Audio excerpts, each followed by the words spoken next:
ఆనాడు పివి నరసింహారావు గారు మొదలుపెట్టిన సంఘాలు చంద్రశేఖరరావు వచ్చినప్పుడు గ్రహణం పట్టినాయి.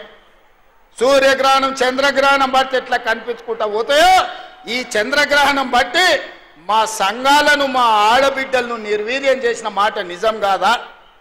సున్నా వడ్డీ కానీ పావులా వడ్డీ కానీ మీ బ్యాంకు లింకేజ్ కానీ ఆనాడు చంద్రశేఖరరావు ఎప్పుడన్నా ఇచ్చిండా?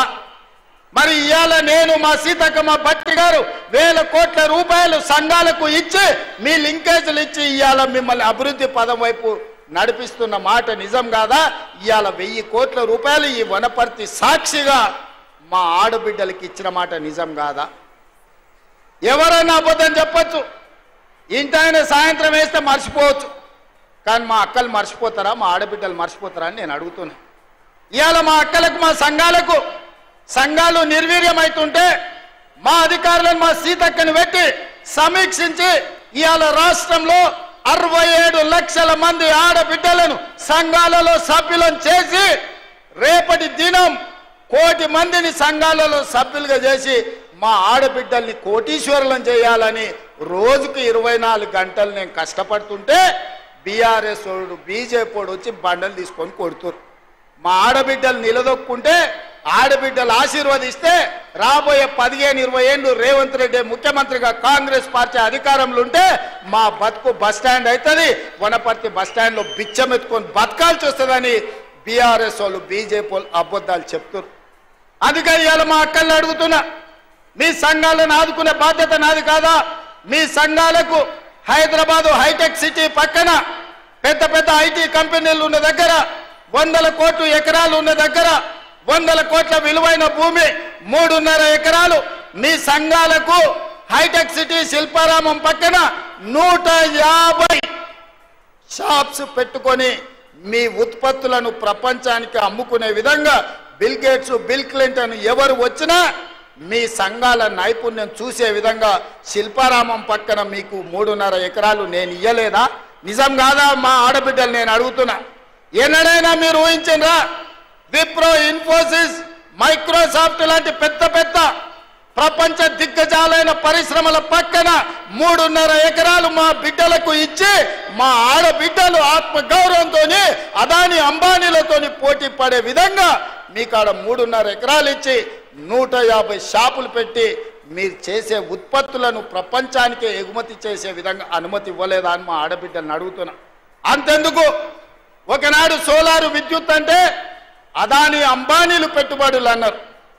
నేను ఇవాళ మా బట్టి విక్రమార్క గారి సహకారంతో సోలార్ విద్యుత్ అదాని అంబానీలు కాదు మా ఆడబిడ్డలు కూడా ఉత్పత్తి చేస్తారని 1000 మెగావాట్ల ప్రాజెక్టులు మా ఆడబిడ్డలతో ఒప్పందం చేసి మిమ్మల్ని పారిశ్రామికవేత్తలుగా మార్చిన మాట నిజం కాదా? ఒకవేళ నిజం అయితే బీఆర్ఎస్ బీజేపీలకు బుద్ధి చెప్పండి అని నేను అడుగుతున్నా. అంతెందుకు, ఆర్టీసీ బస్సులు పెద్ద పెద్ద కంపెనీలు కిరాయికి పెట్టుకునేది, కానీ ఇవాళ ఈ ఆర్టీసీ బస్సులు 1000 బస్సులు మా ఆడబిడ్డలు కొని ఆర్టీసీకి కిరాయికి పెట్టి 1000 బస్సుల యజమానులను మా ఆడబిడ్డల్ని చేసిన మాట నిజం కాదా? ఇవాళ 1000 బస్సుల యజమానులుగా మారిన మీరు పెట్టిన బస్సుల్లో, మీరు కొన్న బస్సుల్లో మీ ఆడబిడ్డలు మీ పిల్లలు చదువుకోవడానికి ఉచితంగా వెళ్తుంటే ఇవాళ మీకు గౌరవం పెరిగిందా తగ్గిందా? ఆనాడు కేసీఆర్ ఉన్నప్పుడు ఇంటాయన మందు దాగొచ్చి కొడుతున్నప్పుడు ఎట్లుండే, ఇవాళ మీ సోదరుడు రేవంత్ రెడ్డి వచ్చిన తర్వాత మీ వ్యాపారాలు పెరిగిన తర్వాత మీ గౌరవం పెరిగిందా లేదా ఒక్కసారి ఆలోచన చేయండి అని మా అక్కల్ని అడుగుతున్నా. ఇవాళ నేను ఒకనాడు పాఠశాలలో బట్టలు కుట్టాలంటే చంద్రశేఖరరావు పెద్ద పెద్ద కంపెనీలకు ఇచ్చి కమిషన్లు మెక్కిండు. ఇవాళ ప్రభుత్వ పాఠశాలల్లో హాస్టళ్లలో ఆడపిల్లలకు మగపిల్లలకు 1,30,00,000 జతలు బట్టలు ప్రతి జతకు 75 రూపాయలు కుట్టుగూళ్ళు ఇచ్చి ఈ రోజు మీకు 10,000 మిషన్లు మైనారిటీ కార్పొరేషన్ ద్వారా ఇచ్చి ఈ రోజు పాఠశాల పిల్లలు మొదటి రోజే బట్టలు కుట్టించే వ్యాపారం మీకు నేను ఇచ్చినా లేదా? ఇవాళ మా అక్కల్ని ఆలోచన చేయమని నేను అడుగుతున్నా.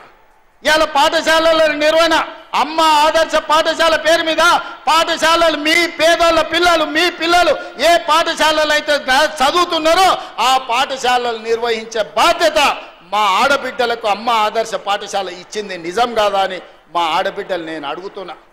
ఈరోజు మా ఆడబిడ్డల్ని శక్తివంతులు చేసి మా ఆడబిడ్డల చేతుల్లో నగదు ఉంటే గలగలలాడుతుంటే కుటుంబం బాగుపడుతుంది, పిల్లలు చదువుకుంటారు, ఇంటి గౌరవం పెరుగుద్దని ఇవాళ నిర్ణయం తీసుకున్న మాట నిజం కాదా? ఇవాళ 4,50,000 ఇందిరమ్మ ఇండ్లు ప్రతి ఇంటికి 5 లక్షల రూపాయలు ఉచితంగా ఇచ్చి 4,50,000 ఇండ్లు ఆడబిడ్డల పేరు మీదనే మంజూరు చేసి ఇంటి యజమానులుగా మిమ్మల్ని చేస్తున్న మాట నిజం కాదా? పనులను మన నారాయణపేటలో మనం ప్రారంభించుకోలేదా? ఒక్క సంవత్సరం తిరిగే లోపల ఒక్క ఆడబిడ్డల కోసమే ఇన్ని చేస్తే విద్యార్థులకు నిరుద్యోగ యువకులు మీరు గుండె మీద చేయి పెట్టుకొని ఆలోచన చేయండి. ఆనాడు తెలంగాణ ఉద్యమంలో క్రియాశీలకంగా పోరాటం చేసిన మీరు విద్యార్థి వీరులారా, అమరులైనరు, నిరుద్యోగులైనరు, ఉద్యమకారులైనరు, ఉవ్వెత్తున తెలంగాణ ఉద్యమం చేసిన 10 ఏళ్ళు ఒక్క ఉద్యోగమైన చంద్రశేఖరరావు ఇచ్చిండా? వాళ్ళింట్లో ఉద్యోగాలు ఇచ్చుకున్నాడు. ఆయన ముఖ్యమంత్రి అయిండు, అల్లుడు మంత్రి అయిండు, కొడుకు మంత్రి అయిండు, బిడ్డ ఎంపీ అయింది, ఓడిపోతే ఎమ్మెల్సీ అయింది, సడ్డకుని కొడుకుని రాజ్యసభ చేసుకున్నాడు, ఆయన చుట్టాలను మంత్రులను చేసుకున్నాడు. మనకేమోరుగా పెట్టిండు తల్లి. కానీ అదే ఇందిరమ్మ రాజ్యం వచ్చిన తర్వాత ప్రజాపాలనలో మొదటి సంవత్సరం నిరుద్యోగ యువకులకు ప్రభుత్వ ఉద్యోగాలు 55,163 ఉద్యోగాలు భారతదేశంలోనే స్వతంత్రం వచ్చినప్పటి నుంచి ఈనాటి వరకు ఒక్క సంవత్సరంలో 55,000 ఉద్యోగాలు ఇచ్చిన ప్రభుత్వం ఏదైనా ఉందంటే మీ తమ్ముడి ప్రభుత్వం, మీ అమ్మ ఇందిరమ్మ ప్రభుత్వం తప్ప గత పాలకులు చేసింది కాదు. ఇది నిజం కాదా? ఈరోజు నేను అడుగుతున్నా, టీచర్లుగా నియామకమైన వాళ్ళని, టీచర్లుగా ఉన్న వాళ్ళని, మీకు 22,000 మందికి ప్రమోషన్లు ఇచ్చి 35,000 మందిని బదిలీ చేసి 20 ఏళ్ళ మీ సమస్యను తీర్చింది మేము కాదా?